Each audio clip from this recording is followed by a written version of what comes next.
I referred earlier to tabled a report from a journal, Elsevier, said that wrongly, recent report from the end of last year, which stands for the proposition and found that the rates of serious adverse reactions are occurring at a rate of 1 in 800 people vaccinated.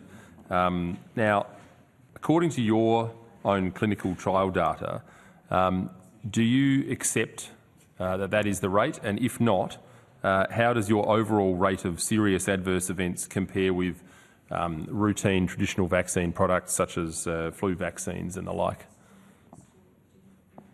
So I'm not aware of the report to which you're referring.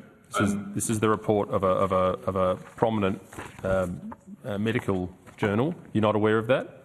I'm not aware of that. Do you think you should be aware of that? I think if you're able to provide that report, then I could provide. I mean, this is part of the frustration of this process. Is if you were here, we could provide you with that. But I mean, this has been widely reported. You are a manufacturer of vaccines. I find it difficult to think that you wouldn't be aware of this report.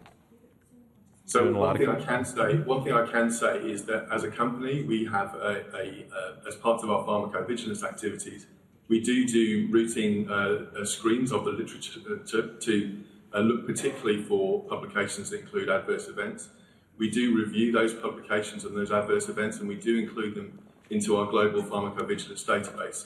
So that manuscript would have been assessed by our pharmacovigilance department, and the information from it would have been taken into account when evaluating the benefit-risk profile of our vaccine. So what is Moderna's overall rate of serious adverse events, and how does that compare with routine vaccinations? Was the question. I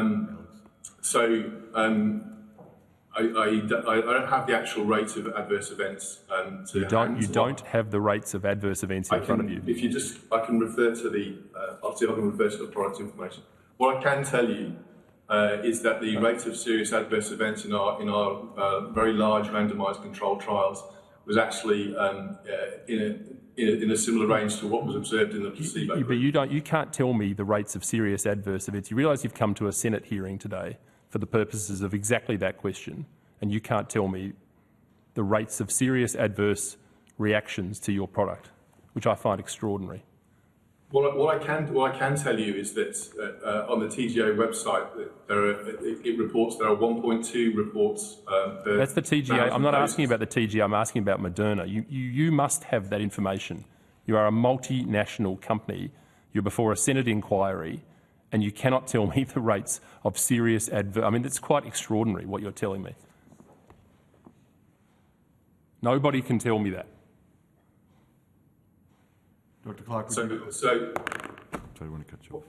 I can provide that information on notice. What I can tell you is that we have observed in our clinical trials, we observed no safety concerns. There were no imbalances of serious adverse events of special interests, or deaths between the vaccine group and the placebo group. Chair, I think we're wasting our time here. Thank you. You can have the call back.